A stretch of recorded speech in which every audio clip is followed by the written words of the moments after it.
Hello, YouTubers and NFL fans everywhere. This is Matt, the NFL Fanatic, giving you my Week 1 predictions for the 2020 NFL season. Man, I am excited to be back doing another Week 1 prediction video, and with how crazy the year 2020 has been with everything going on, I actually didn't expect to even have the possibility of doing this video. So I am very grateful and excited that I can do this video. And I'm excited to give everybody another phenomenal year of predictions for all the viewers out there.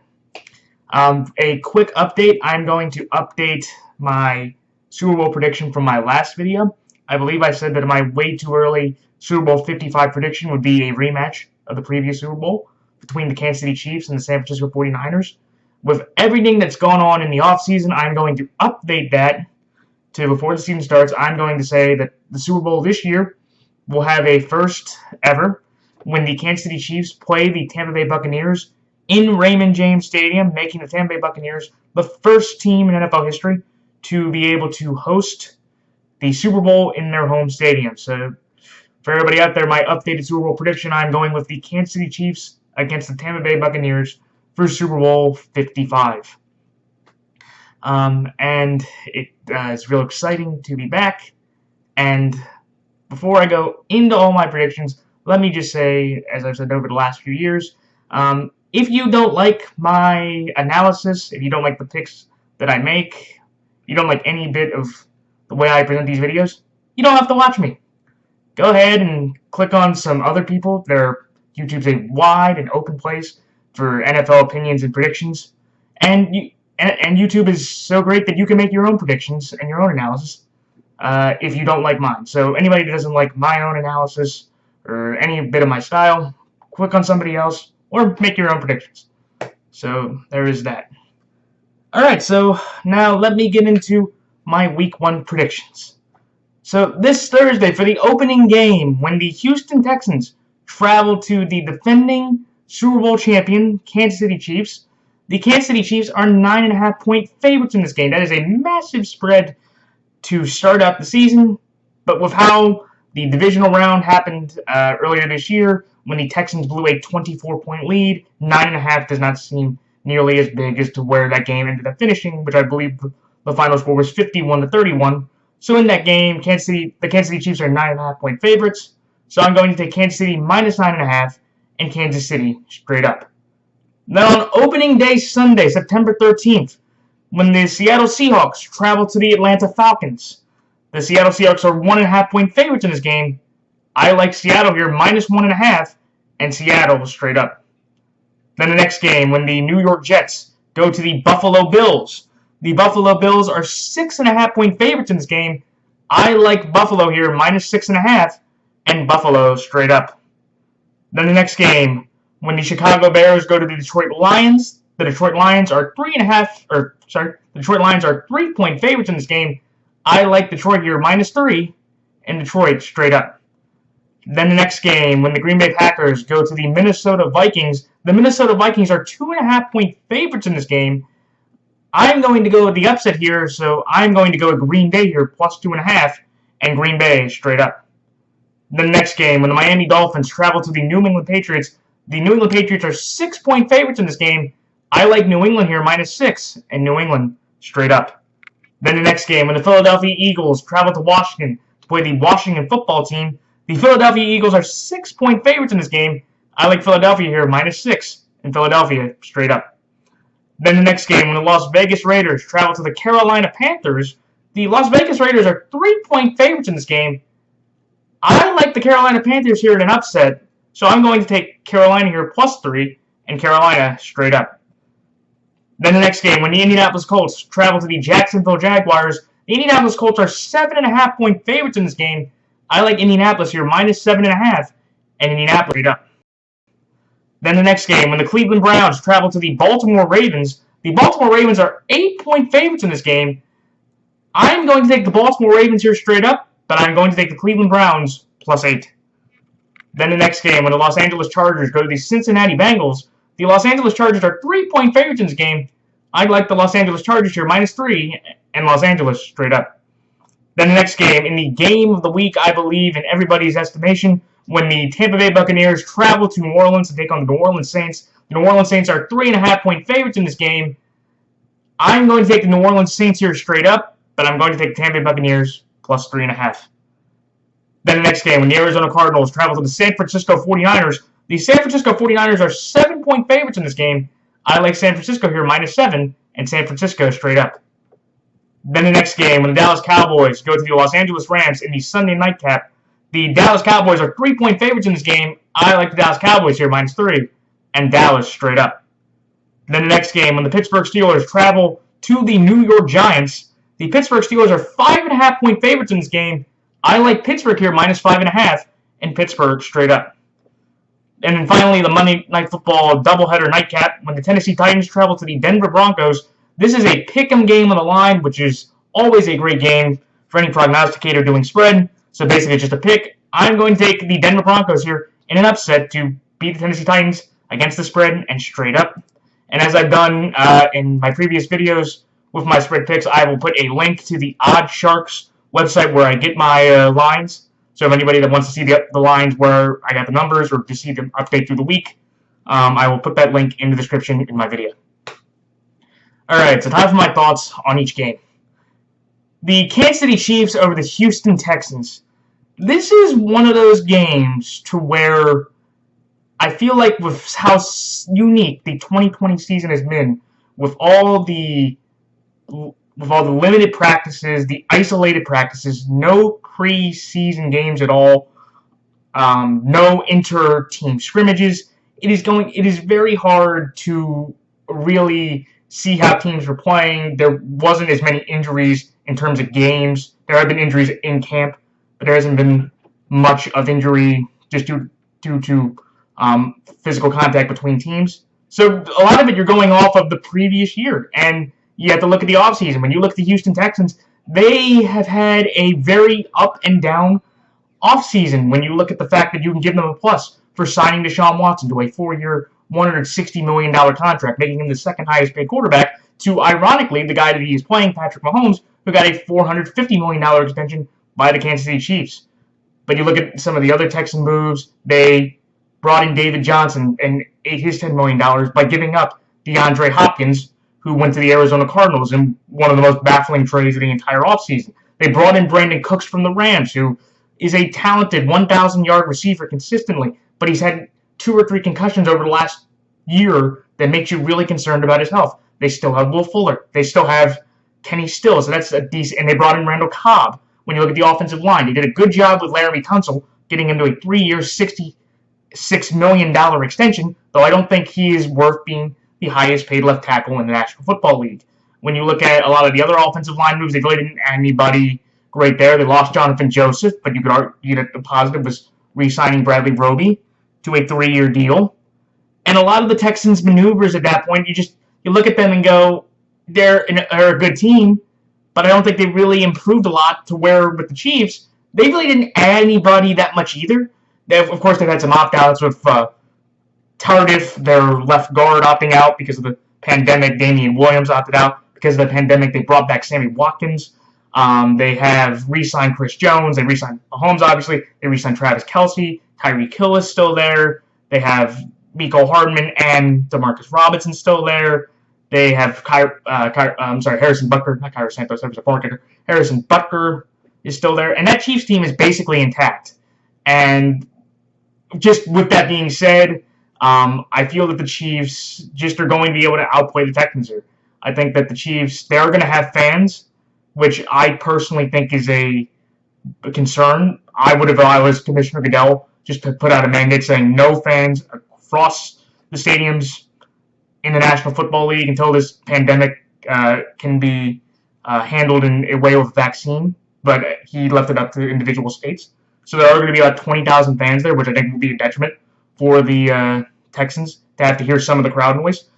And I just look at the Chiefs just across the board, and I feel that even though you still have J.J. Watt there, you should get Whitney Merciless back healthy, and you can still have a decent enough pass rush. I just think that the Chiefs' offense is too potent to really see. I know they won last year in the regular season game, but Mahomes is dealing with an injured ankle at that point, and I think it is really hard to see with a fully healthy, vested Mahomes, knowing the expectation, what little difference there's been with that team, and knowing how much turnover the Texans have gone through, I really just can't see the Texans winning this game.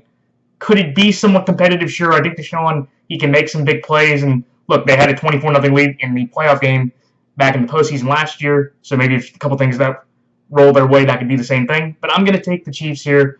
Opening night game, that Chiefs Stadium, whatever fans, they'll be excited. And I think the Chiefs, if they are the Super Bowl champs and they have not changed nearly basically anything, they are better than the Texans, who have gone through a lot of turmoil and inconsistencies throughout this offseason themselves.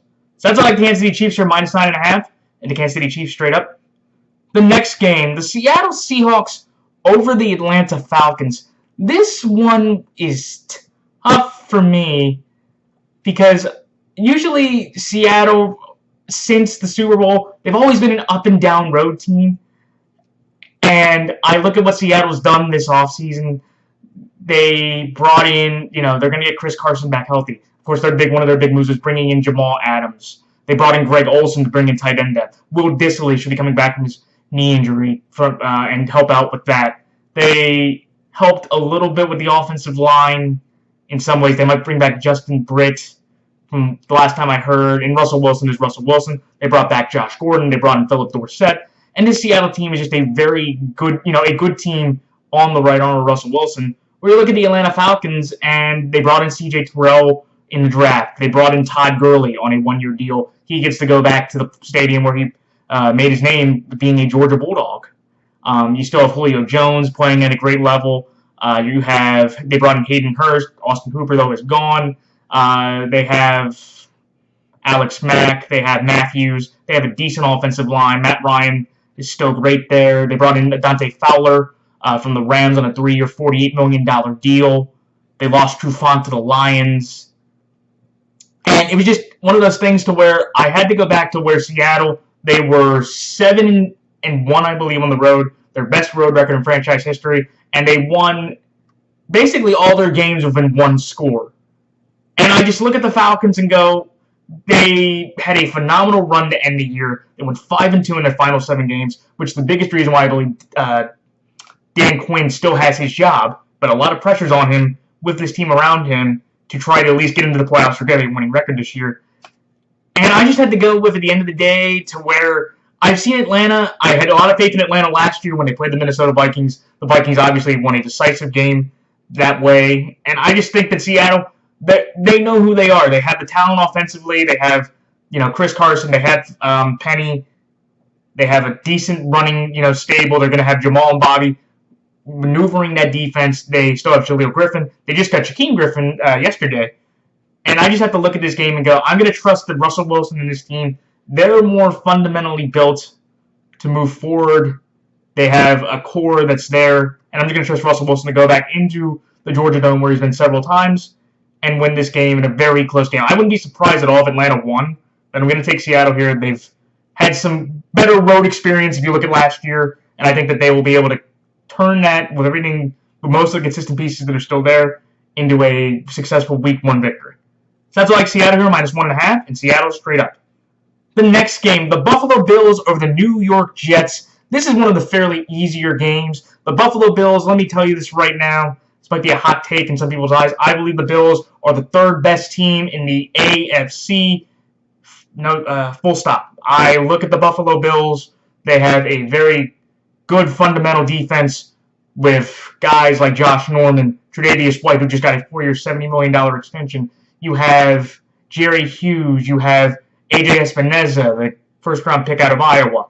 They brought in Stephon Diggs. They have Dawson Knox. They have Devin Singletary and Zach Moss as a great combo of running backs to help move the ball. And Josh Allen is a quarterback that has a Mitchell Trubisky type of feel to him back from 2018 into this year. Second and the third year for Josh Allen as well. And I think that Josh Allen will at least maintain his gameplay at the very least. He definitely has room for improvement as well. When you look at Cole Beasley, when you look at the Bills' offensive line, they just gave a 4-year, $60 million extension to Deion Dawkins, their left tackle. They have They have Spencer at their right guard. They have Mitchell Schwartz, I believe, who's the right tackle. He's there. He's a very good offensive lineman. Sean McDermott's a fantastic defensive coach. They brought in Josh Norman. They have Micah Hyde, Jordan Poyer. This is a very fundamental and complete Bills team that in the AFC, besides the Chiefs and the Ravens, I can't find a better team fundamentally built than the Bills. And when you look at the opposite way with the Jets, it's very much the opposite. With the Jets, they've had a few opt-outs. C.J. Mosley's opted out. They had a couple more that happened. They let go Tremaine Johnson. This offseason, they brought in Bakari Becton with their first-round pick. They brought in Denzel Mims, but they also let go Quincy Enunwa. Chris Herndon's been hurting up and down through his suspension and injuries. You have Robbie Anderson, who left from there to go to the Carolina Panthers. You have Sam Darnold Joe Flacco brought in as a backup, and they also drafted the one quarterback out of Hawaii. His name's leaving me right now. But I just look at the Jets, and it's very jumbled up and mixed up signals and talent around the team. You could look at Avery Williamson. You could look at some of the other Jets, Quinnen Williams. They let go. They traded Jamal. They brought in Bradley McDougall. And I look at the Jets as just this team of just a lot of, you have some good individual players, but it's not a great fundamentally collective unit. And Adam Gase, if he's not fired by the end of this year, then he must have done one of his best coaching jobs to get the Jets to at least 500. Do I think the game could be somewhat competitive? Sure, because you could argue back in Week 1 last year, the Jets were up, I believe, 16-0, and the Bills scored the final 17 points of the game to win the game 17-16.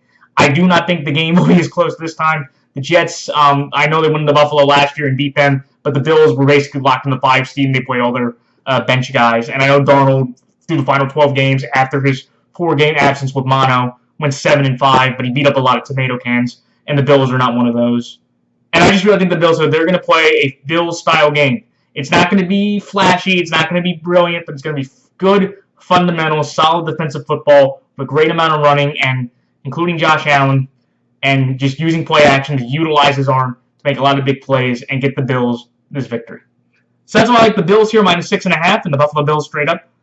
The next game, the Detroit Lions or the Chicago Bears. This is one of those games to where I know Detroit was horrible last year, but a lot of different factors had to come into it. They had a lot of injuries going on. Matthew Stafford, I believe, missed the final 6 to 8 games with a back injury. So they had Jeff Driscoll as their quarterback. And I really like what the Lions have going up against this Bears team, because I can look at the Lions defense and go, well, you have Trey Flowers, you have Deron Harmon, they brought in Jamie Collins, they brought in Desmond Trufant. I know they lost Slay to the Eagles, and that's a big loss, but you also have Marvin Jones. You still have Marvin Jones there. You have Kenny Galladay, a big-time receiver that anybody playing fantasy should really take into consideration to look at. You brought in Taylor Decker, just signed one of the biggest left tackle contracts, so you have a fundamental offensive line piece remaining in Detroit. You have Frank Ragnar, who's pretty good, and some other okay linemen. The running situation, they have a great 3-headed committee with Kerryon Johnson, DeAndre Swift, the second-round pick out of Georgia, and they just signed Adrian Peterson, the former Washington and Vikings and Saints and Cardinals running back, to a 1-year deal worth $2.3 million. They brought in Deron Harmon from the Patriots. And this is the Lions team that I look around and go, this is a team that they had a great beginning last year. They started out, I believe, 2-0-1 because they tied with the Cardinals and then won their next 2 games against the Chargers and Eagles. And I just really like that they're more fundamentally built compared with the Bears. The Bears are a team that are just so defensive-driven. They re-signed Eddie Jackson to a 4-year, $59 million deal. They brought in Robert Quinn on a 5-year, $70 million deal. You still have Khalil Mack. You still have Eddie Goldman. I think Trevathan is still there. I don't know if he opted out, but you still have Kyle Fuller. They brought in Deshaun Gibson, former Brown and Jaguar.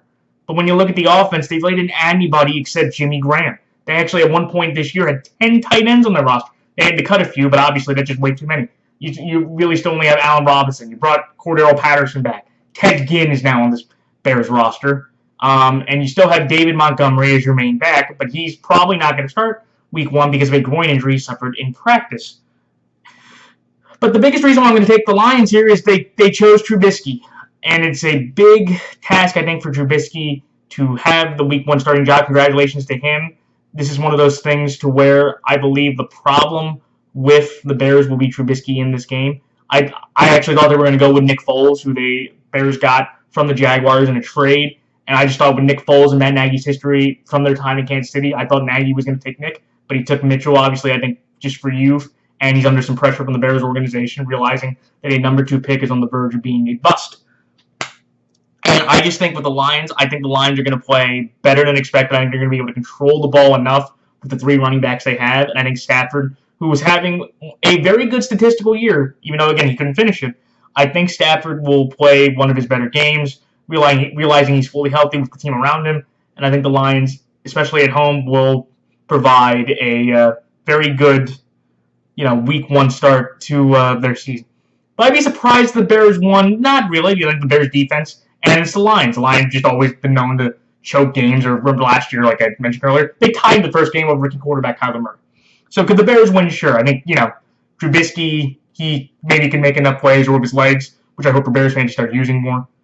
But I'm gonna take the Lions here. More well-rounded team. I like the Lions defense, and I think Trubisky offensively will show some limitations that the Lions will hopefully capitalize on, and Stafford will make one less mistake than one more mistake to win this game. So that's all I like the Detroit Lions here, -3, and Detroit Lions straight up. The next game, the Green Bay Packers over the Minnesota Vikings. This is one where I'm taking the Packers probably solely just based off the quarterback. I look at what the Packers offseason was, and it really wasn't that great. I looked at the Packers and said, well, let's be honest here. When you look at the Packers, they are a team that they brought in Christian Kirksey. They, to help with the linebackers, they gained some extensions in some other places. But the biggest move that they made, of course, was the move with Jordan Love, drafting him number 27 overall, very admirous to Rodgers. And Jordan Love is a guy that they hope that in 2 to 3 years can start, just like Rodgers. But I think that was the big move that everybody's been talking about. And it's one of those aspects to where I think the Packers, they have enough talent. They have Sternberg, who I think is a good tight end since they lost Jimmy. I think Mercedes Lewis is still on the Packers, so he's a good veteran to help with blocking in that way. They really didn't add a wide receiver, though. They brought in A.J. Dillon, the Boston College running back, which I think will be a nice, effective addition. You have Jair Alexander, a very good corner. Kenny Clark got a 4-year, $70 million extension at nose tackle, so they helped another one of their homegrown guys maintain on the team. And it's just one of those tough things with the Vikings to where losing Stephon Diggs, it was really big for my frustration with the Vikings this year. I know they brought in Justin Jefferson to try to replace him, but they also lost guys like Xavier Rhodes. They cut him. They cut Linval Joseph. They cut Brian. The Packers. The Packers lost Bulaga. They were about to cut Riley Reef, but I believe they got a pay cut with him. You look at Dalvin Cook. They've had an issue with Dalvin Cook of his contract. He's still going to play, but he's had some contractual issues. Kyle Rudolph's getting older, and Irv Smith, I don't know how that's going to work together as a duo. When you look at Everson Griffin leaving and him going to the Dallas Cowboys, that's a big loss. Even though they brought in Yannick Ngakoue for 1 year for $12 million, though I don't know if Yannick will stay, because I believe Mike Zimmer, if he does not get to the NFC Championship game, will be fired this year, especially with all the talent that's around them. And it's just one of those things to where, as great as Kirk Cousins' first playoff victory against the Saints was, even if it was mired in a bit of controversy for Saints fans, again, I just can't buy into him in a game against the Packers team that's fully motivated week 1. Do I think that the Vikings could win? Sure. But I remember just week 16 last year, same situation. People thought the Vikings were going to be able to push the Packers to the edge of the division. They went into Minnesota on Monday Night Football game and just wiped the floor with them in a decisive victory. And I think the Packers, again, even with the talent they have, can do enough behind Rodgers to beat this Vikings team that's not nearly as talented as it was the year before. So that's all like Green Bay here, +2.5, and Green Bay straight up. The next game, the Patriots over the Dolphins. Well. This is one of those games that, honestly, it's very interesting to realize that Tom Brady is no longer in New England and that Cam Newton is. And I look at what the Patriots at one point had the most opt-outs due to the pandemic in the NFL. I believe they still do. but guys like Marquise Lee, former Jaguars wide receiver, starting linebacker Dante Hightower, starting safety Patrick Chung, I think one of their offensive linemen opted out, and there were so many players that opted out for the Pats. Matthew Slater almost opted out, but I believe he's going to play. I think there was a point where I think all those opt-outs, I almost was going to not pick them to win this game because I didn't know with Stidham at the time with all the opt-outs. But when they brought in Cam Newton, I'm like, okay, I think Cam Newton is a very interesting situation for him in a lot of ways. This is a Joe Montana, Terry Bradshaw type of moment, Roger Staubach, Troy Aikman type of moment for Cam Newton. And I think he has the confidence and the ability to show people what he can do. And they also let go Mohamed Sanu, talking about extra releases and all that. And it just made me just a sense of where I expect Cam. And it's always funny because I've seen this with Cam Newton over the years. Cam Newton is one of those players that I believe, for his own ego and for his own confidence, he needs people to be gone. He needs to know that he is the primary guy that's going to be running the show. Because in 2015 and 2017, that was basically the cause of their success. When Greg Olsen went down in 2017, when Kelvin Benjamin went out, Cam Newton, I think he feels a way of he needs to be the man. He doesn't want other people's help. He wants to be that guy. And if you look at the Patriots receivers, it's Julian Edelman and a bunch of nobodies. It's, in their running field, they just cut Lamar Miller, but it's Sony Michel, Rex Burkhead, a lot of unproven guys there. They are getting David Andrews back, which is significant. But Marcus Cannon, their left tackle, opted out. And I think for Cam, I think that is going to be a very, invigorating thing that he will be wanting to do in this situation. And I look at Miami and say this. I think if you look at the Jets and Dolphins, I'll make this note here. The Jets overpaid a lot of their players that they got in free agency, and let go a lot of people, but they didn't get better. The Miami Dolphins, of all their free agency moves, are Eric Flowers, maybe not that one specifically, but Eric Flowers, Byron Jones, Kyle Van Noy, Elandon Roberts. When you look at Jordan Howard, Matt Breida, getting Tua, the Dolphins got better as a football team. But I think they overpaid a lot of the guys that they brought in. So I think this Dolphins team is a better team. Again, I'm a little surprised that Fitzpatrick is starting. I get it basically just because of the pandemic. That really there was not a lot of time to really get to know the playbook or any preseason reps for Tua to get in. But Fitzpatrick here, he will play well because he's not in a position that Fitzpatrick usually does not thrive in. He has no pressure on him. And it's the funniest thing. Ryan Fitzpatrick is the greatest quarterback with no pressure in the history of backup quarterbacks. And that's what he's in. So I wouldn't be surprised if Fitzpatrick won the game. He won Tom Brady's final regular season game last year. And also, fun fact, he's the only quarterback in NFL history, I believe, to beat Tom Brady in his division with every one of the other teams in that division. He used the Bills in Week 3 of 2011 to beat Brady. He used the Jets in Week 15 of the 2015 season to beat Tom.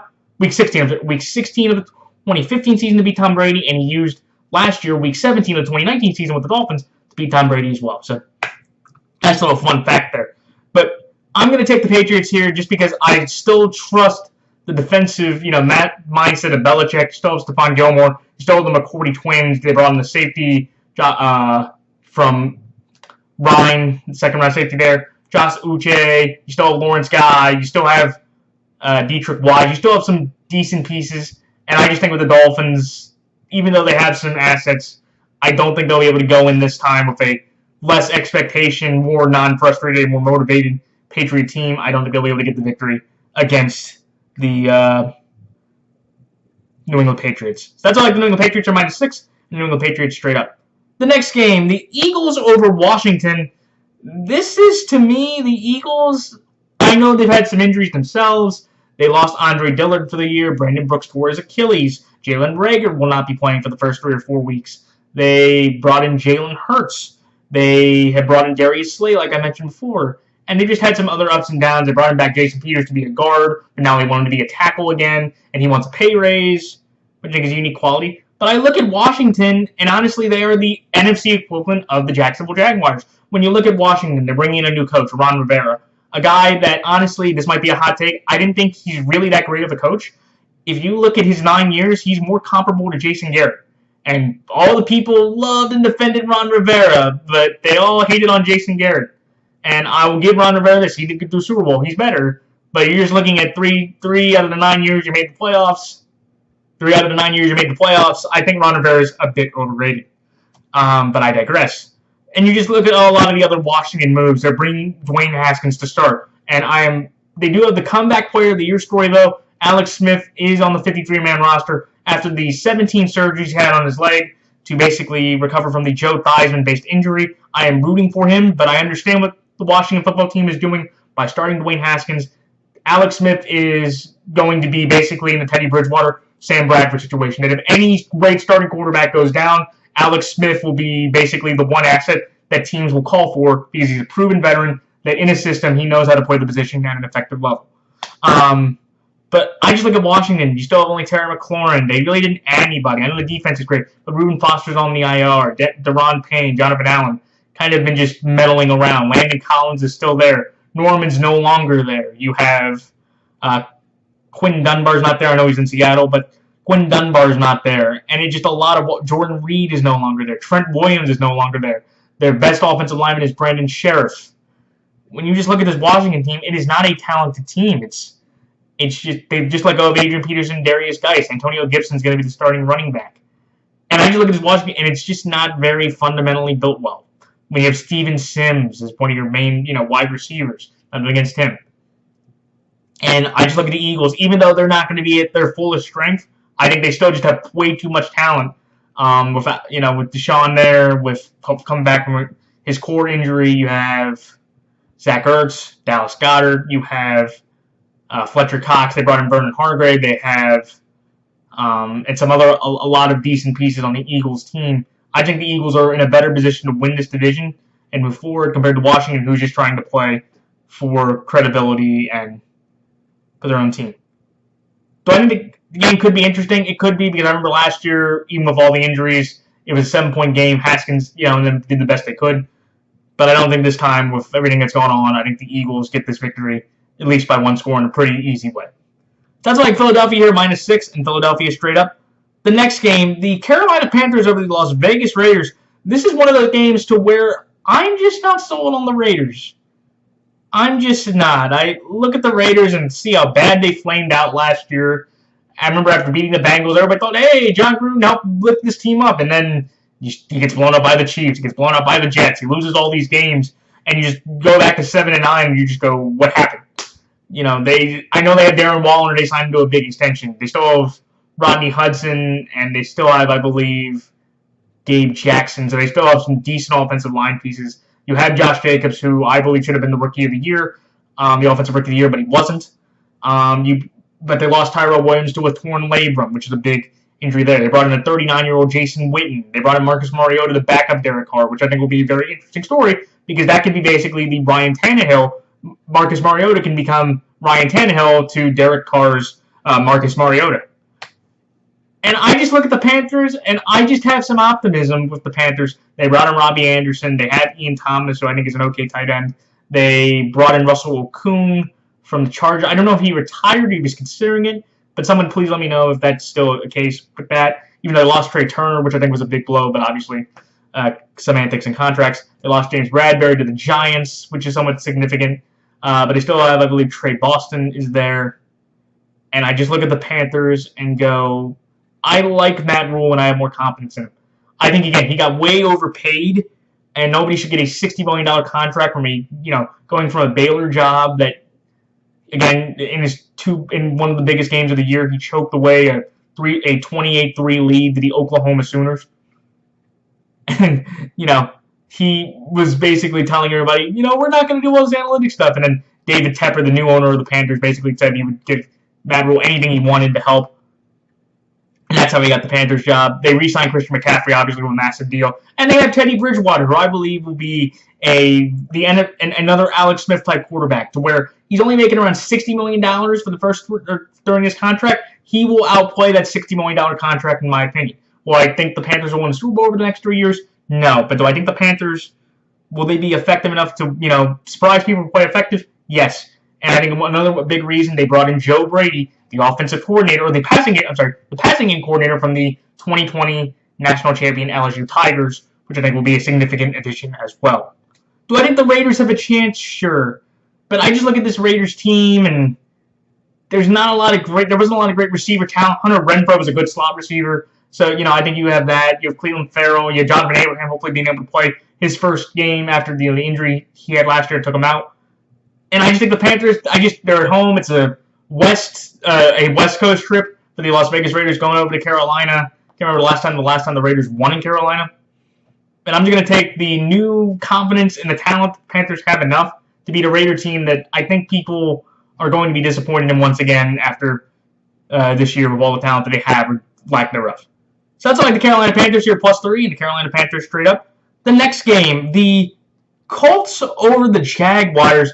This one is the easiest game of the week because the Jacksonville Jaguars are going full Philadelphia 76ers trust the process mode. Basically, every notable team asset that is on that team from 3 years ago from Saxonville is now gone. Is Yannick Ngakoue playing? No. Is Jalen Ramsey there? No. Is AJ Boya there? No. Is Calais Campbell there? No. Marcel Darius? No. Leonard Fournette? No. Blake Bortles? No. Marquise Lee? No. And you can just go on and on and on. This is just a ragtag bunch of third and fourth string and basically, no offense to Jacksonville, a bunch of scrubs. This team is basically filled of a bunch of scrubs led by Uncle Rico, and I'd say that affectionately by Gardner Minshew. When you look at some of the additions they made, they brought in C.J. Henderson, Florida cornerback. Good for him. They brought in Joe Schobert, the former Browns linebacker, do a big deal. They still have Miles Jack, and Telvin Smith is still MIA from the team for a bunch of different reasons. But I just look at this Jacksonville team, and I just really don't have any hope for them.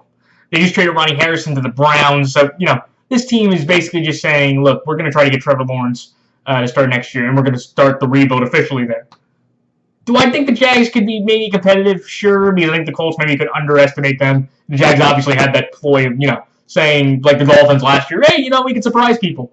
I don't think that's going to happen. They kept Doug Marrone there. Doug Marrone's just a scapegoat. And honestly, I thought Doug Marrone should have been fired last year, but I actually feel bad for him because these are just going to be losses that, what coach, maybe not even Belichick, could take this ragtag group of Jags and, their Cubs to any kind of victory against the Colts team that has really fundamentally improved, I think, in a lot of ways. They still have one of the best offensive lines, if not the best offensive line in football. They just gave Ryan Kelly a 4-year, $50 million extension. He is the highest paid center in the National Football League right now. Still have Quentin Nelson on his rookie deal. They have Anthony Costanzo at the left tackle. Their right tackle is a good spot. They brought in Jonathan Taylor to partner with Marlon Mack. They have Jack Doyle at tight end. They have T.Y. Hilton still a wide receiver. They have Rocky Sim at corner. They brought in Michael Pittman in the draft, who I was a big fan of at wide receiver. And I just really like this Colts team, even with Phillip Rivers. I know the issues with Rivers and his interceptions. That's fair. But I really like what the Colts have, and I think against the Jacksonville team. And look, that team's going to be motivated because last year a lot of those guys were on the team that in the final game of the year, the Jags pretty much gave them a good beating with Jacoby Brissett back at quarterback. So this isn't going to be one of those things where the Colts are just going to be like relaxed. No, they're going to be motivated to kick the Jags' rear ends. And I just think with the Colts, they're just ready to take a beating. And the Jags' just painful process will start on a very painful note. So that's why I'm getting out this Colts here -7.5 and getting out this Colts straight up. The next game, the Ravens over the Browns. This is one of those games to where, as a personal Ravens fan, I will say this again. I believe I said this during last year. I am at the point with Lamar Jackson and this team, for me personally, the regular season I could give two craps about. I don't care how many passing yards Lamar has. I don't care how many touchdowns he has. I don't care if he breaks his own rushing record. I don't care about big trust and all this fun stuff for the next 16 weeks. My focus and my attention will be given to the Ravens in full earnest, maybe a couple times in the regular season, especially like with the Chiefs game. That'll be a big game. But honestly, besides that, I'm not going to start caring about my own team until January, if or when we make the playoffs and we have our first playoff game. And, you look at the Ravens, they brought in Calais Campbell. They re-signed Marcus Peters, though we let go of Earl Thomas for a lot of different reasons that I don't want to get into. And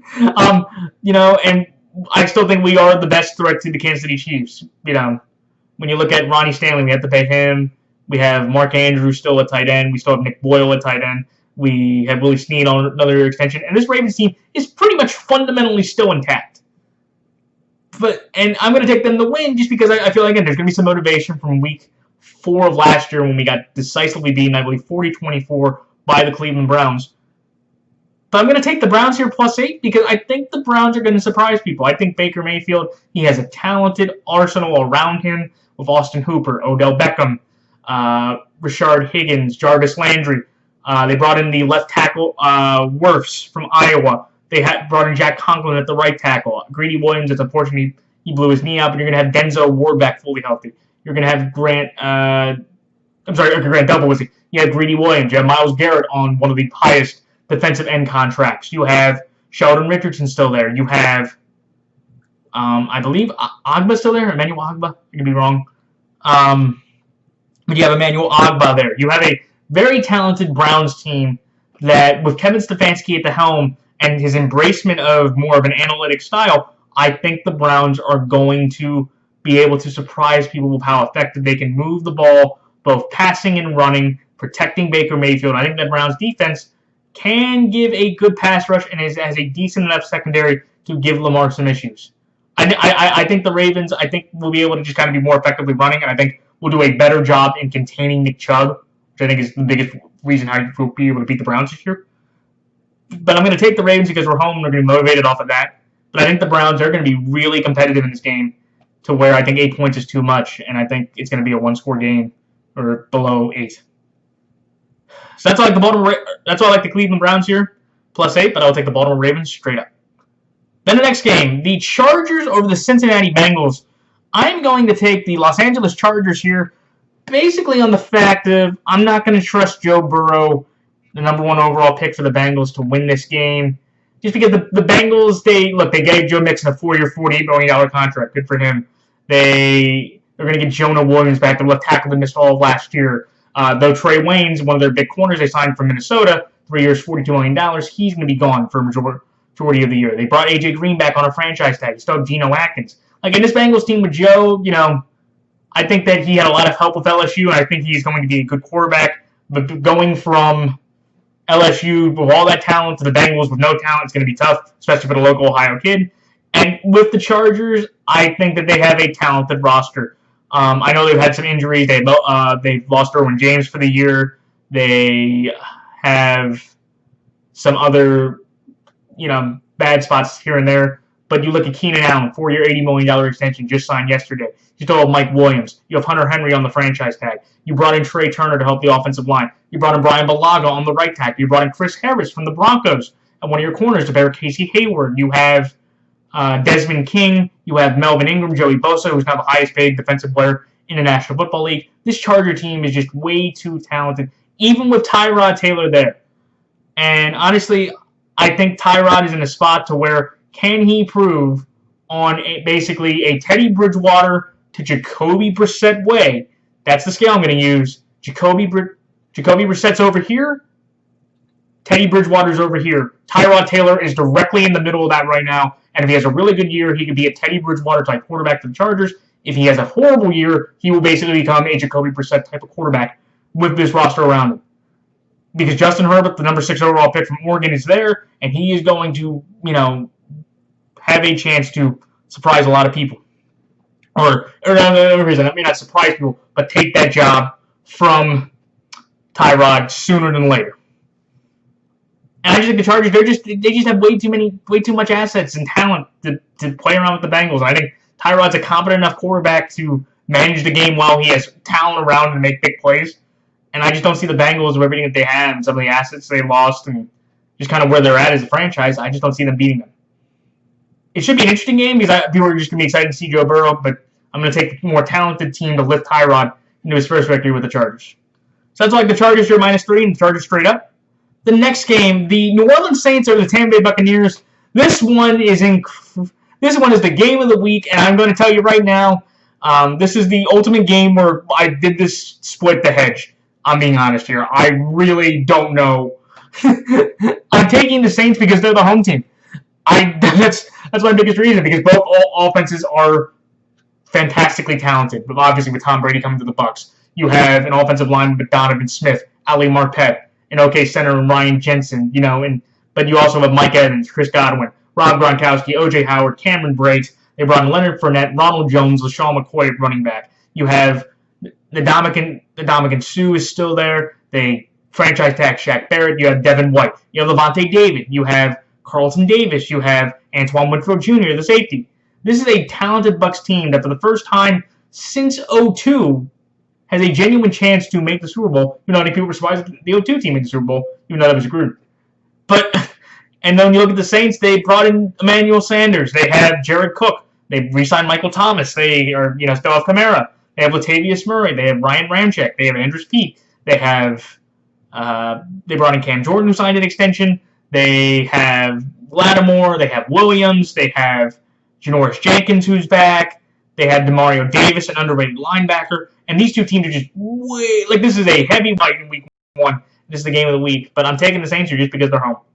And the Saints, I believe the Saints can have fans in their stadium, or I'm sorry. This might is it? I believe. Let's see. Let me look right here. Let's see. Yeah. The Saints fans. This is in New Orleans, so they can have fans. Of the Louisiana governor said, and this is just gonna be a fantastic game that I'm really excited about. I just think again, the Saints, this is gonna be an ultimate litmus test for them because they've had a lot of personal, issues, obviously with the social justice movements and the social unrest that's going on in the United States. Drew Brees was at odds with his teammates after his comments about the flag back earlier this year, and it's gonna be a real good test for them to see can they connect together to beat the biggest threat in their division for the first time in genuinely 3 years. And for Brady and the Bucs, this is again, Brady has a lot to prove too, because it's basically saying, was the decline of the Patriots more about the fact that Tom Brady's 43 years old and his arm's declining, or the fact that New England didn't have nearly enough weapons? This is going to be a fantastic game. I'm just taking the Saints because they're home. Everything else is pretty much even across the board, maybe except secondary for the Saints. Coaching, two big coaches, Peyton Arians, two offensive minds. I'm just taking the Saints because they're home. And I'm just taking the Bucs plus 3.5 because honestly, I just wanted to hedge. I'm not even going to lie. I didn't think it was going to be that close. It could be that close of a game too. So that's like New Orleans Saints here, straight up, and I'm going to take the Tampa Bay Buccaneers plus 3.5. The next game, the 49ers over the Arizona Cardinals. This is one of those games to where I think the Niners, I know they won't have Debo. I know Emmanuel Sanders left. I give them credit for signing George Kittle to an extension. They brought in Trent Williams. They brought in Raheem Mostert, signed an extension. They let go of Matt Breida. They still have Telvin Coleman. They brought in Jordan Reed to partner with George Kittle and Ross Dwelley. I feel really bad for Ross Dwelley. They hopefully get Trent Taylor back. They have Jaquiski Tart still at safety. You have the defensive line pretty much intact with Armstead, Bosa. Kinlaw is going to replace Buckner. You have linebackers like Fred Warner, Quan Alexander, the one other Green something. He's a decent linebacker. You still have Sherm. You still have at one of your top corner spots. You have Emmanuel Mosley who can be up and down. And I just think with the Cardinals, look, they're going to be a phenomenal offensive team. DeAndre, Larry, Christian Kirk, Andy Isabella, Hakeem Butler, hopefully for them, can come in and be effective to help with size. You have Max Andrews, Dan Arnold, the tight end. The offensive line, they re-signed DJ Humphries to a 3-year extension. And this Cardinals team is going to be really fun. And during the division last year, they had 2 really close games. But I'm going to take the Niners here just because I'm going to trust Jimmy Garoppolo at home to once again do enough to win this game. I remember last year in San Francisco, it was a close game. I remember Jimmy threw 2 picks. I remember one of them was to Jordan Hicks. And it took a Jimmy Garoppolo busted screen pass to Jeff Wilson Jr. to win the game. They got a touchdown at the end off the hook and ladder misstep. And I just think the Niners will just do enough to show that they're still the favorite in this division, led by the defensive front 7. And I think Jimmy will make enough plays. And I just think Kyler, he's going to try to be a bit too antsy and a bit too, wanting to make some big home runs that he won't be able to hit. And I think that offensive line is going to have a very long day. And that pressure will be enough to secure the Niners a victory. So that's like the San Francisco 49ers here, -7. The San Francisco 49ers straight up. The next game, the Dallas Cowboys over the Los Angeles Rams. I'm taking the Dallas Cowboys here because they, I just think, have a lot going for them. They brought in CeeDee Lamb. They have Zeke. I know the Dak situation, but Dak did sign his tag. You have Michael Gallup, Amari Cooper, 5-year, $100 million extension, and CeeDee Lamb at your receivers. Blake Jarwin got an extension. You have Zeke and most of the offensive line still there. Travis Frederick retiring, that's a big blow. Defensively, you brought in Trayvon Diggs. You have Dontari Poe. They let go of Gerald McCoy due to an leg injury, and they just cut Clinton Dix, which is kind of a weird sign there. They have Anthony Brown. They have a team. They're going to have Leighton Vander Esch hopefully back to start out the year. Sean Lee is still there. Jalen Smith is there. And this Cowboys team, I just think, is more fundamentally solidly built compared to the Los Angeles Rams. That even though, again, they know they have Malcolm Brown, they have Darrell Henderson, they have Cooper Kupp still there as a new primary number one receiver. They have the tight end duo of Tyler Higbee and Gerald Everett that are there. When I look at the Rams, they still have Jalen Ramsey. They have Aaron Donald. They have Michael Brockers, who was supposed to go to the Ravens, but he decided to go back with the Rams. You have Samson Ebukong. They lost Corey Littleton, which I think is an underrated blow, to the Las Vegas Raiders. And there's just something about this with me to where the Cowboys, I just have hope that Mike McCarthy and Kellen Moore offensively can kind of do enough to go against the Rams secondary, especially with no more Peters there. Troy Hill is going to be the primary corner alongside Ramsey, that they can effectively control the game with the clock, with the offensive line, and Dak can make some big plays with his loaded receiving core that the Rams just can't match offensively. The Rams, can they be competitive? Sure. It's going to be a primetime game at the new SoFi Stadium, fully empty in Los Angeles. It's going to be just a big bell and whistle opportunity. I just think the Cowboys, they just have more talent. They have more to play for. And I just think that they're in a better position to win at this point, even with all the defensive stuff and all the shaky contract stuff. So that's all I like the Dallas Cowboys here, -3, and the Dallas Cowboys straight up. And then the final two games, the Steelers over the Giants.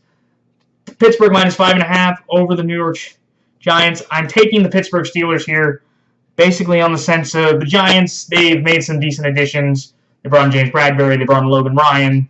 You have Golden Tate still there. You have Sterling Shepard, Evan Ingram, up and down tight end. Saquon should be fully healthy. The offensive line sets of up and downs, though losing Nate Solder was probably a huge blow for the offensive line due to the pandemic. And I think that's going to be a massive blow against the Steelers' defense with Minkah Fitzpatrick, Cameron Hayward, who signed a big 4-year extension, should be incredibly motivated to play a Giants team that maybe has some potential, but you're going up against the Patriot disciple and Joe Judge, who's young and seems kind of fun, but I think he won't be able to outdo Tomlin. I think they have Samuels, they have McFarland, they have Connor. They have a nice three-headed monster go into the Giants' defensive line. Dexter Lawrence is still young. They had DeAndre Baker having some issues, so that's a huge blow from one of their corners. You still have Jabril Peppers there, who's up and down.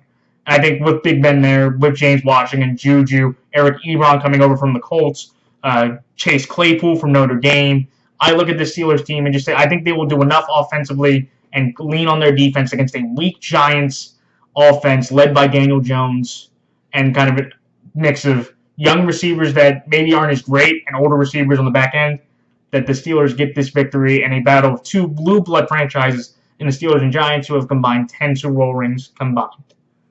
So like the Pittsburgh Steelers are -5.5 and the Pittsburgh Steelers straight up. And finally, the Denver Broncos over the Tennessee Titans. I'm going to take the Denver Broncos here in a bit of an upset based on the fact that I think the Titans, look, they brought back Ryan Tannehill on a 4-year massive deal. They brought Derrick Henry on a 4-year deal. You have A.J. Brown still there. Corey Davis. They lost a lot of their tight ends. They still have Jonnu Smith. Delaney Walker's no longer there. They have Jack Conklin. They lost Jack Conklin. They do have Taylor Lewan still, though. Kevin Byard, a great safety.